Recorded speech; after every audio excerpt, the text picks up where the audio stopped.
They call her alone, but she is anything but empty. A woman who lives without a man, without a partner, without permission, is not lacking. She is expanding. She is not waiting. She is arriving. Every morning she rises, not to serve someone else's vision, but to honor her own. And that is terrifying to a world built on control. A woman without dependency cannot be cornered. She cannot be bribed with love because she already lives in it. Not the love of another, but the deeper love, the love of presence, of purpose, of her own soul, whispering back to her in silence. They say, she must be lonely. Rumi would laugh gently and say, silence is the language of God. All else is poor translation. She is not lonely. She is in conversation with the divine, uninterrupted. In solitude, she has met the beloved that never leaves. She has embraced the divine without form and has been embraced in return. The world assumes that to be alone is to be abandoned. But what if to be alone is to be chosen by something greater, by peace, by clarity, by awakening? Rumi wrote, "Why do you stay in prison when the door is so wide open? This woman, the one who walks alone, has stepped through that door. Not because she was unloved, but because she outgrew the need to be validated. She walks the path most fear, not because it's dark, but because it's honest. Because in solitude, there is nowhere to hide, no roles to perform, no mirrors reflecting only what the world wants to see, only truth, raw, sacred, searing truth. They used to burn women like her. Now they just ignore them, but still she burns with the fire of freedom, the light of knowing, the warmth of her own becoming. She is not bitter. She is blooming. She is not lost. She is looking inward, not because she has nowhere else to go, but because she knows that everything she ever searched for is already within her. This woman, she does not fear her own company. She cherishes it. She does not beg for attention. She commands respect, not with loudness, but with presence, not with anger, but with alignment. She wakes and listens, not to the noise of the world, but to the rhythm of her own heart. She makes tea, reads poetry, plants her garden, builds her vision. She moves through her day, untouched by comparison, unshaken by others' opinions. Because she has tasted something sweeter than approval. She has tasted peace. And when night comes, she does not feel the emptiness of a missing body beside her. She feels the fullness of her own soul stretched out across the silence. She knows that the moon sees her. The stars salute her. The divine watches with pride. There are those who look at her life and whisper, "Poor thing." But the soul knows better. The soul sees her and bows, because she is not poor. She is powerful. She has faced the echo of her own mind and did not run. She has sat with the questions that most avoid. Who am I without roles? What do I desire beyond what I've been told to want? What remains when no one is watching? And in those questions, she found the answer. Not in words, but in silence. She is no longer performing. She is no longer pleasing. She is no longer pretending. She is simply being. And there is nothing more radical, more dangerous, more beautiful than a woman who simply is. Rumi said, "The wound is the place where the light enters you." And yes, she has known wounds of betrayal, of disappointment, of being seen as too much or not enough. But she did not close. She opened. And in that opening came the light. Not from outside, but from the sacred spark within. She has stopped chasing, stopped proving, stopped explaining herself. Now she simply lives, rooted, soft, certain. And if love should come to her door, it will not find a desperate hand, but an open heart. It will not find someone waiting to be rescued, but someone ready to share the richness she has already cultivated, because she knows true love is not. She remembers a time when she believed she had to shrink to be loved, when her silence was mistaken for softness, her obedience mistaken for kindness. She played the role. She smiled when expected and broke in places no one ever saw.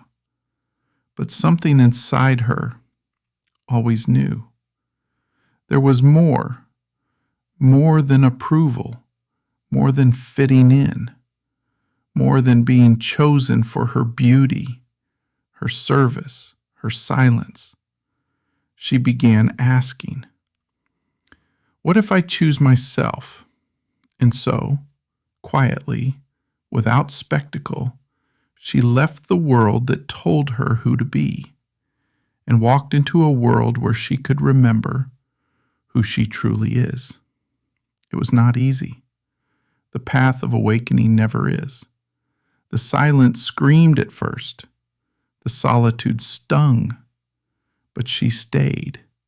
She did not run back into the arms of convenience.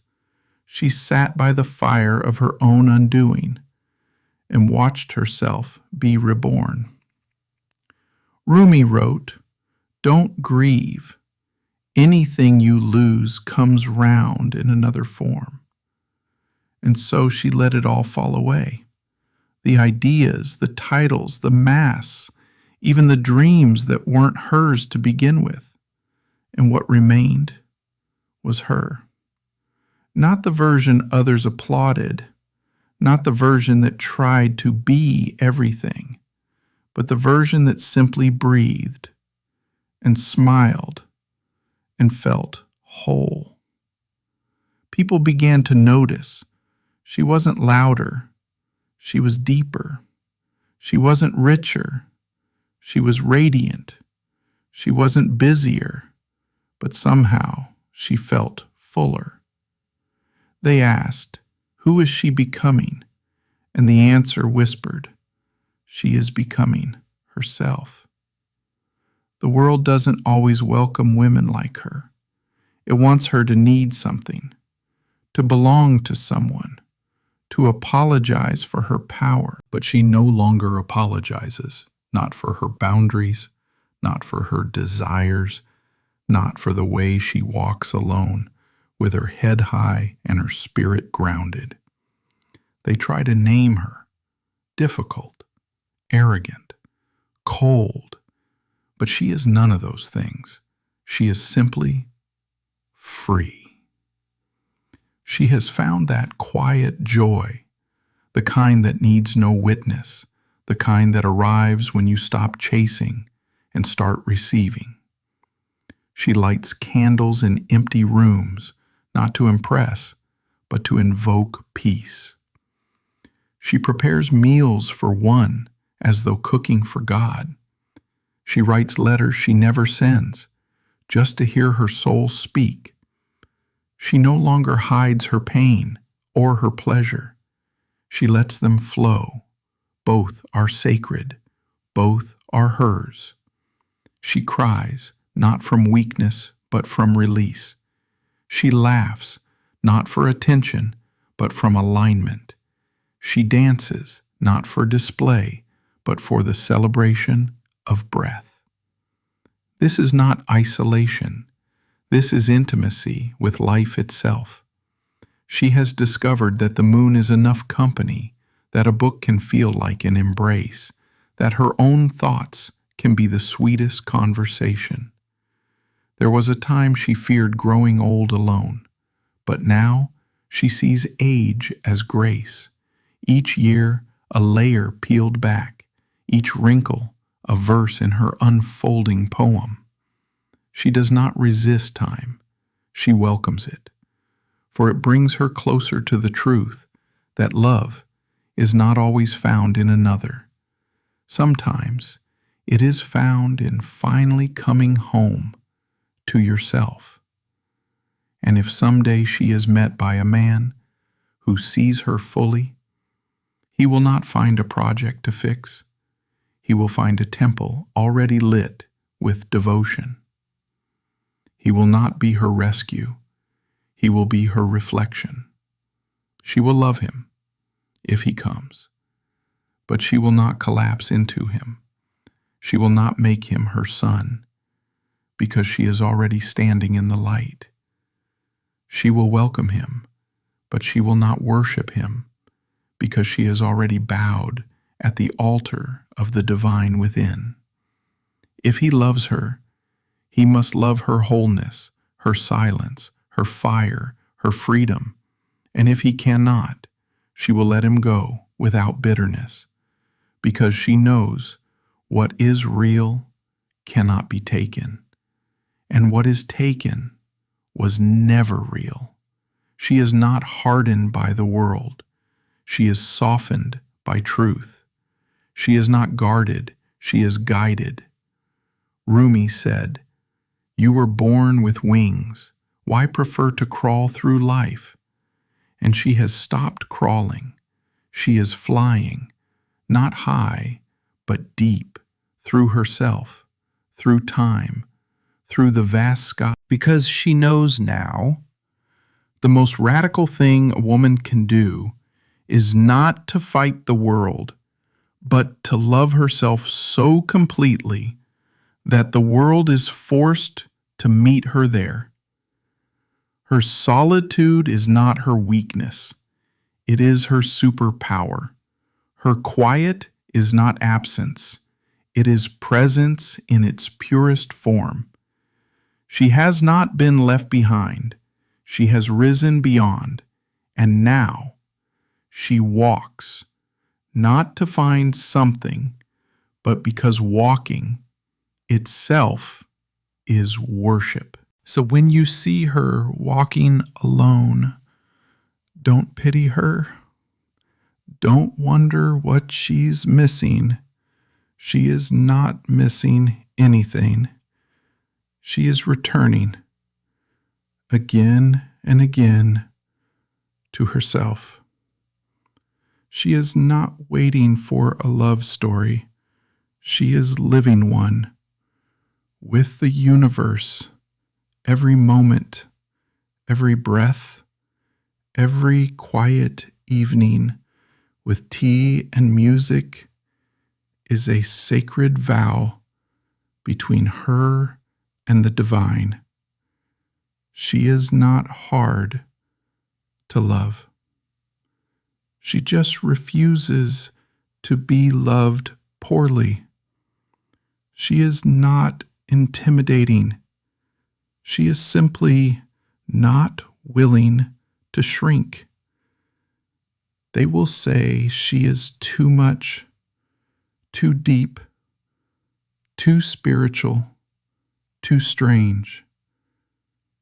And she will smile, because too much for them was always just the right amount for her soul. The world may never fully understand her, but she was not born for the world's approval. She was born for the divine's remembrance. She has chosen her own company, not because no one came, but because she stopped waiting for someone else to bring her home. She realized she already is home.